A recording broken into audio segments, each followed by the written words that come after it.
in. Thank you, Shreya. All right, welcome everyone. For those of you who don't know me, my name is Bhavna, and I am the founder of Shenomics.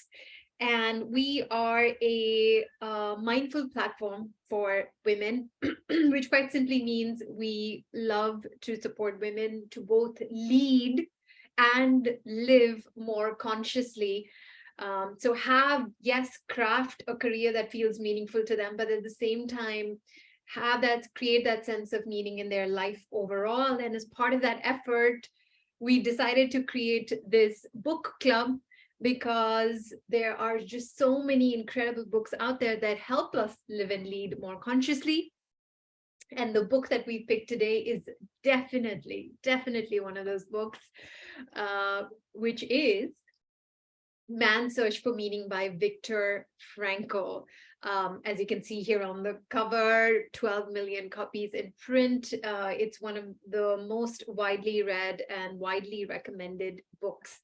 And also, just to set a little bit of the context, Viktor Frankl was one of the survivors of the Holocaust.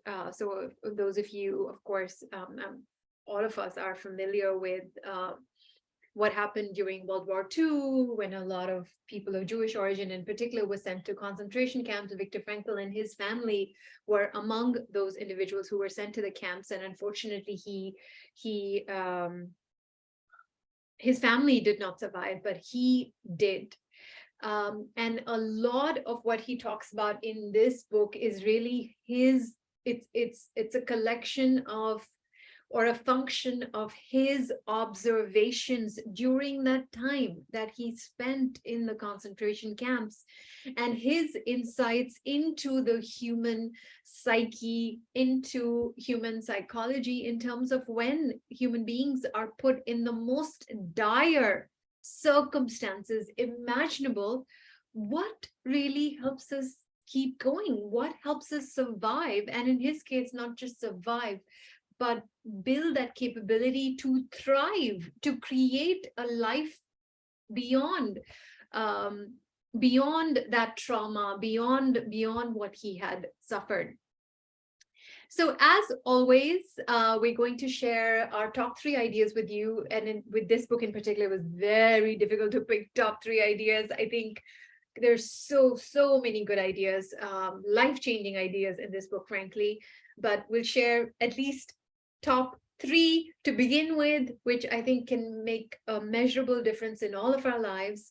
We will then spend the bulk of the time, as always, having you discuss ideas from the book with each other. And then we will end with a few announcements. And as always, see, when it's a smaller group, it actually works in your favor, because we always pick 5 winners who will get our next book for the month, for January. So 5 of you lucky participants will definitely walk away winning the book for next month, which we will share with you over email. With that, let's begin with this. Everything can be taken from a man, but one thing, the last of the human freedoms, to choose one's attitude in any given set of circumstances, to choose one's way. In many ways, I think this is really the crux of what Viktor Frankl talks about in this book, that we all, what we have above all else is the power to choose, the power of choice. There's a lot that we cannot choose when it comes to especially our external circumstances. There's a lot we actually don't get to choose. I don't get to choose the weather outside. I don't get to choose, even if you look at your family, I mean, we don't necessarily, for example, even with our children, for those of you who are mothers, we don't get to choose them. They come through us, and we have to accept and love whoever comes through us, but we don't necessarily get to pick and choose them. We get to choose our spouse, but we don't get to choose, the wider family that comes with it. We don't always get to choose our colleagues in the workplace. So there's a lot that is outside our choice. And especially when you're put in the most dire circumstances, as Viktor Frankl was in this case, um, so many of the choices were taken away. In fact, one can argue every choice was taken away from them. When to eat, when to work, how to work, everything was when you're a prisoner, everything is dictated. The only choice, as Viktor Frankl observes, is an internal one. Nobody can take away from you how you choose to respond to your circumstances. Your circumstances, maybe you could not pick and choose, especially in this case, but how you respond to that is where your power and your freedom lies. And that choice gets expressed in so many ways. So, on a daily basis, we can exercise this choice by choosing our responses. So, this is again another beautiful one of my favorite quotes from the book. Between stimulus and response, there is a space. In that space is our power to choose our response. In our response lies our growth and our freedom. So, in any given day, there's so many things that could happen that could trigger us. Maybe someone says something we don't like. And when that happens, when that stimulus arises and someone says to us something that we don't like, in that moment, we can create a space between the thing that is triggering us and picking and choosing a thoughtful response to whatever that stimulus or trigger is. So, not reacting, not knee jerk reactions, but a thoughtful response. And the more and more we create a space between the stimulus and the response, the more we are mindful about creating that space, the more we are also investing in our growth and the more freedom we experience. The other choice we all have is defining what is the meaning of our lives. So, as he says, ultimately, man should not ask what the meaning of his life is, but rather must recognize that it is he who is asked. In a word, each man is questioned by life, and he can only answer to life by answering for his own life. To life, he can only respond by being responsible. In other words, what he's really saying here is that instead of looking for meaning, many times the way the language is phrased and what the way the culture conditions us, we feel like we have to find purpose, we have to go out looking for purpose, or we have to go around looking for what is the meaning of our life. And what Viktor Frankl is saying, no, that's not how it's supposed to be. You get to choose what meaning you assign to your life. You get to create meaning. You are the creator. You're not the passive receiver of meaning from some external source. You get to decide. That's a choice that you have. You decide what is meaningful to you, and you live your life according to that. And then, and as an extension of that, also, you get to choose the meaning of suffering. In some ways, suffering ceases to be suffering at the moment it finds a meaning, such as the meaning of a sacrifice. So, in whatever ways, wherever we're expending effort, one can look at that as suffering as well. Whether it's taking care of our families, whether it's the effort we apply. To do anything for ourselves personally, for any of our personal goals, even if it's exerting effort in the gym because we want a healthier and fitter body. The moment you define, okay, why am I doing this? I'm doing this because my family is important to me, or I'm working as hard as I am, 12, 13, 14 hours because it gives me a sense of meaning. It helps me feel like I'm making a contribution to the world. It helps me become financially independent. It helps me take care of my family, whatever the reason would be. But you choosing to define the meaning in whatever way there is suffering in your life, if you get to choose what is the meaning, and why you are exposing yourself to that suffering. And the more you do that, the more suffering ceases to be suffering, as he says. So the first question I would love for each of you to discuss with each other is, what are the choices you are making? So if Viktor Frankl is telling all of us that the biggest power that we have is the power of choice, as well, especially the the choice we have to choose our response, to choose the meaning of our lives and more. What are the choices that you are making that help you make your life more meaningful? So that's the first question. The second idea related to that is something he says, what he talks about, when he's talking about happiness, success, or money. He's like, if that's what you want, and there's nothing, he's not necessarily that there's anything, inherently wrong with wanting happiness or success or money. These are all, in some shape or form, we want all of those things. But again, coming back to meaning, what he's saying is, if that is what you want, the way you get to any of that is not by reaching for it directly, but by first pursuing meaning in your life first. Because the more and more you pursue meaning, happiness, success, and money will come as a result. And I think this next quote speaks to that. For success, like happiness, cannot be pursued, it must ensue. And it only does so as the unintended side effect of one's personal dedication to a cause greater than oneself, or as the byproduct of one's surrender to a person other than oneself. Happiness must happen. And the same holds for success. You have to let it happen by not caring about it. In other words, whatever, whether it's happiness, whether it's success, whether it's wealth, whatever, all of those things are, the way to get to any and all of those things is to commit yourself to something that you really care about, that allows you to make an impact in the world, that allows you to contribute to something that is bigger than yourself. Because the more and more you do that, the more value you create in the world. Almost by extension, it's almost like a necessary extension of that, or as a necessary consequence of that, success, happiness, and wealth will be yours.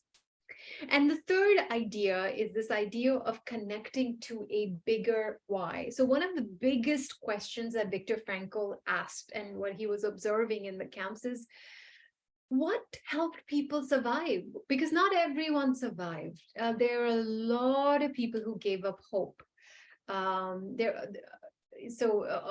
course, there are a lot of people who were who lost their lives because because of external factors. But there were a handful of people who, even among the people who were left behind, a lot of them lost hope, and not everyone survived. And so his biggest question was, what does help one survive?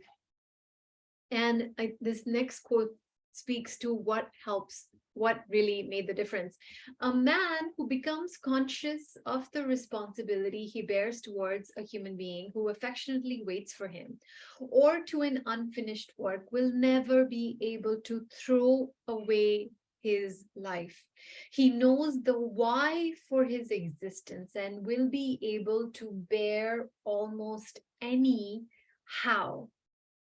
In other words, and this is connected to a famous quote by Nietzsche as well, that when you define a why for yourself, why you're doing anything that you're doing, you can withstand any difficult circumstances, any amount of effort that might be involved in pursuing your why. For Viktor Frankl, for him, he was clear that he wanted to, as soon as he was released, he wanted to publish this work, the work that he published in this book, and a few others as well. He created this whole branch of psychology called logotherapy, and he knew that's the work that was waiting for him. For other people who held on and who survived, it was because they had this fervent hope of being reunited with their families.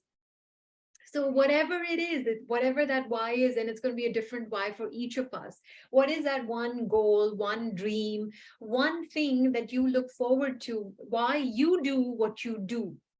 Why, what gives you the motivation, the inspiration to do what you do is your why. And the clearer your why is, the more it gives you the strength to withstand whatever it takes to get to that why. So the third question for all of you would be, what is your why? So let's maybe we can make it a little bit more specific. What is your why for 2023? So what are you, why is it important for you? I'm guessing it is important for you to make 2023 a great year for yourself as well. And if so, why? What is your why? What is that motivation? What is that sense of purpose that is driving you to continue moving forward and continue giving your best next year as well? So those are the three ideas. There are many, many, many others. And so the two main questions we would love for you to discuss, as we just shared, is one, power of choice, which is one of the biggest themes in his book. So what are the choices you are making in your life? And your big why. What is your big why for 2023?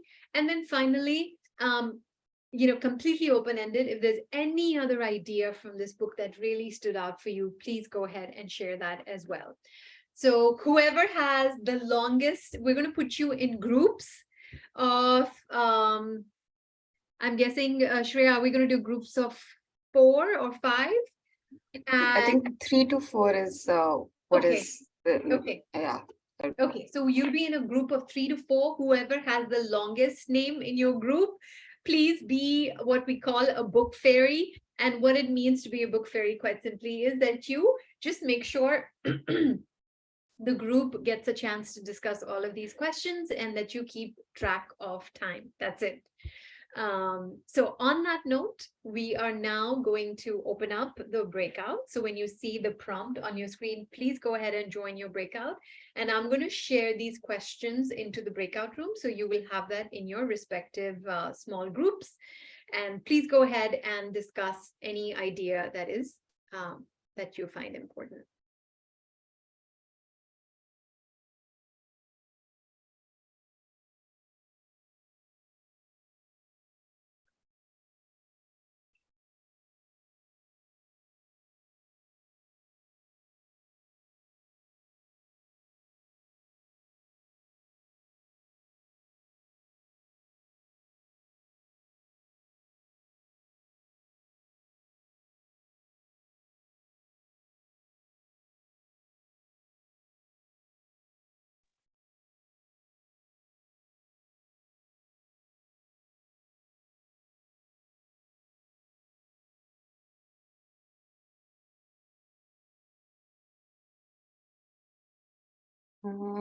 Hey everyone, Nandini, Preeti, Sandhya, and Webvi.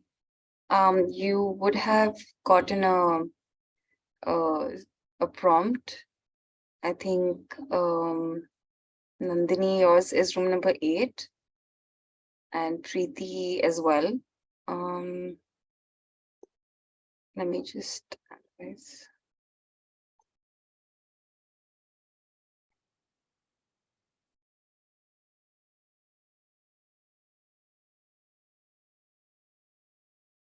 I've moved Preeti and Nandini to separate rooms where there are more people. I think you two are the only ones left.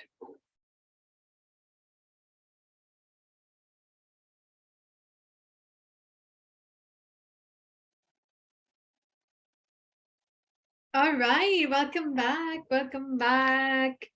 Would love to hear what are some beautiful ideas, thoughts, aha moments, anything and everything that was interesting that came up in your conversations. It'd be great for any of the groups to share any Hey interesting. Bhavna. So, hi, Radhika here, and I'm Hi, joining you Radhika. from Bangalore, HSR, and we had an amazing breakout room because we had somebody in her 20s, and then I'm in my 30s, and then there were two women who are in their 40s, and everybody had a different life journey with respect to somebody in her 20s now choosing to live independently, closer to her office, away from her parents.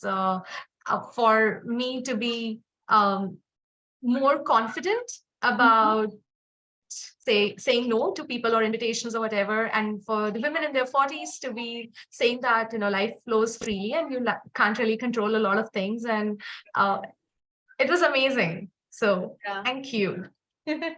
Yeah, it is interesting, right? How with age we start making different choices. And I've definitely found that as I've gotten older, I've become more and more comfortable saying no. I think you just start to get a better sense of what your priorities are and what truly matters, and knowing that your time and your energy are limited. I think we start to make better choices for sure, for sure. So all you younger women out there, you have good things to look forward to as you get older. Great, thanks for sharing, Radhika. Anybody else? Any interesting observation or insight that came up in I your? think, hi Bhavna, I can go next. Yes. So thank you so much for this opportunity. So in our group, we have Nivi, Pooja, and Priyanka. And what we have found is interestingly, since you stressed upon a lot about why, what we have actually found is like discovering our why could be like the one of the highlight for 2023, because Yeah. we still don't know, like, what is our why. Like sometimes there's so much of pressure that you need to find why, but I think we just want to be, I think, trust that process. Yes. Because again, like Radhika has also mentioned, that all of us in our group also surprisingly, they're in different, I think, areas of their life, have different priorities. So but the good part is we still don't know, like we're still Mhm. trying to find out what exactly is it. So I think we're trying to, being present in the moment, at the Mhm. same time that having that approach to look forward. So I think with that, I think mindset that we are seeing 2023, and which allows us to be more, I think, more receptive to maybe to more opportunities, and eventually we will have that clarity or the vision that we are what we are here for. Yes, yes. So, just one thing I would say, Kushbu, to that, I think that's great if you're going to use 2023 for that. But if I was to just connect the dots to what Viktor Frankl is talking about in this book in particular, it's that you don't find your why. It's not out there for you to discover. You define your why. So you as Kushbu get to choose, okay, I'm deciding that this is the meaning of my life. This is the meaning I'm going to create and give to what I'm doing, or whatever it is that I'm trying to do. So you decide, if that makes sense. You create that meaning, you create that purpose. I think that you remind me of one of the book, The Fear of Being Disliked. I think they also talk about that. The courage of being disliked. Yeah. Yeah. The So I think courage to be disliked, rather. yeah, So there's yeah, the courage to they also talk about similar thing, right? Like Bhavna. yes, yes, Yeah. yes. And In thank fact, you. most books point to that idea that, it's, our culture, just the language is a little bit distorted when we use phrases like find your purpose and find your meaning. It makes us feel a little powerless, because it makes us feel like, okay, it's out there and I have to find it. And I think a lot of, at least the more evolved thinkers like Viktor Frankl, what they say is, no, you don't, you get to choose. You decide. You create that purpose, you create that meaning, and you choose. But and having said that, the process of defining it is still a process. So I wish you well on that process, Kushbu, and everybody else in your group. Um, let's hear one more. One more. What did you discover in your group? Hi. Any? Yes. Yeah. So, hi everybody. My name is Richa, and I've actually not read this book completely, but we've had an amazing discussion. Despite that, I would like to share. I think in our group also we are still figuring out our why, and what I would like to share is, you know, just relating to the point that Radhika has mentioned, like over the course of, if I look at my life, my journey, like when I was, earlier in my 20s, early 20s, late 20s, then 30s. So I've just discovered that over the course of the time, my whys have completely changed. And, I think as you go deeper into the process of discovering yourself and becoming more and more aware, the whys have really evolved a lot. And without even knowing, I was somehow pursuing this why in my life. And I'm really fascinated with the idea that if your why is very clear, you will be able to overcome any obstacle. And I would really like to kind of, moving forward, go ahead and apply this. Like my why is really to serve women. Is to really I'm a coach, and I'm leading the HR department in an organization. So that gives me an ample opportunity to work in that area. So it's become more and more clear to really do things which are more energizing for me, and which really give me a lot of fulfillment and joy, and not the things that just look good on your CV, or that just kind of look good on LinkedIn or all of that. Like it's transitioning more from the, I think, external locus of control to internal locus of control, so to say. And Bhavna, I love your confidence. I love your body language. I just watch all your Monday series, and I'm just always looking forward to it. I'm like, wow, like you truly embody that courage, that confidence, and you're so vulnerable. So I would really grow up to be and be a leader like you, and do the kind of work that you are doing, like honestly, genuinely. And that made me come here in the community. This is my second time. I really made sure that I'm here, and I'm so glad I'm getting to meet you for the first time. So yeah, I was actually really sad that you moved to Singapore, so I'll not be able to catch you in person in Bangkok. I'll be back soon. I keep coming back, and hopefully maybe one of our book club meets will do in person. So you never know. But thank you so much, Richa, for those kind words. Really, really so sweet, so warmly received. Yeah, I mean, this is something I think it took me time to define my why as well. I'm not going to lie. But what helped is that I gave myself the time and space to really define that why for me, for myself. And of course, for me, it is to be supporting incredible, lovely, wonderful women like you through everything that we do, including this book club. So I'm so glad we get to wrap up 2023 with one of my favorite books for sure, and had such a meaningful discussion today. So I think just a couple of announcements. We're going to send out a feedback form to all of you. We do want to know from you, what are the kind of books you want us to read, what are the kind of conversations you want us to have, and if there's anything we can do differently, we're completely open. So please share that. So I think Shreya, I know we're going to email it, but if we can also share the feedback form as well as the link to join the WhatsApp group in the chat, that might help. And while Shreya is doing that, let's also take our final group picture. So all those of you who are comfortable coming on screen, please do come on screen so we can see your beautiful, lovely faces. And we will share this picture, of course, in the WhatsApp group. All right.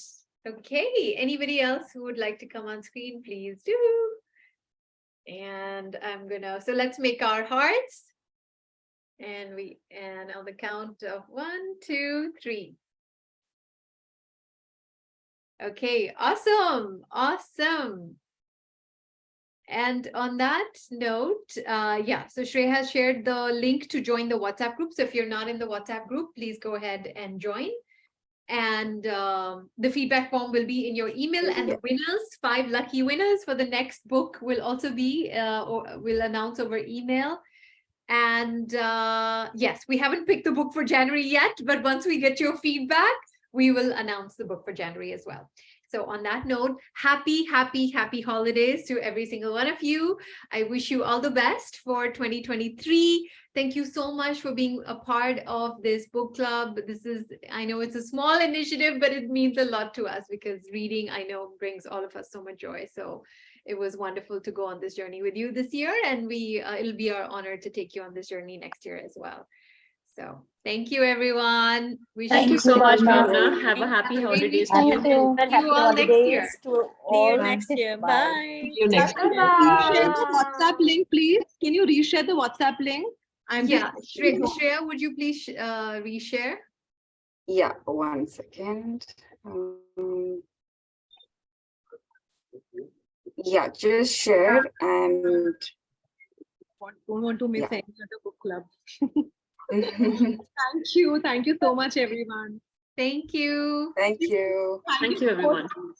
Bye. Happy holidays. Happy holidays. Merry Christmas. Merry Christmas.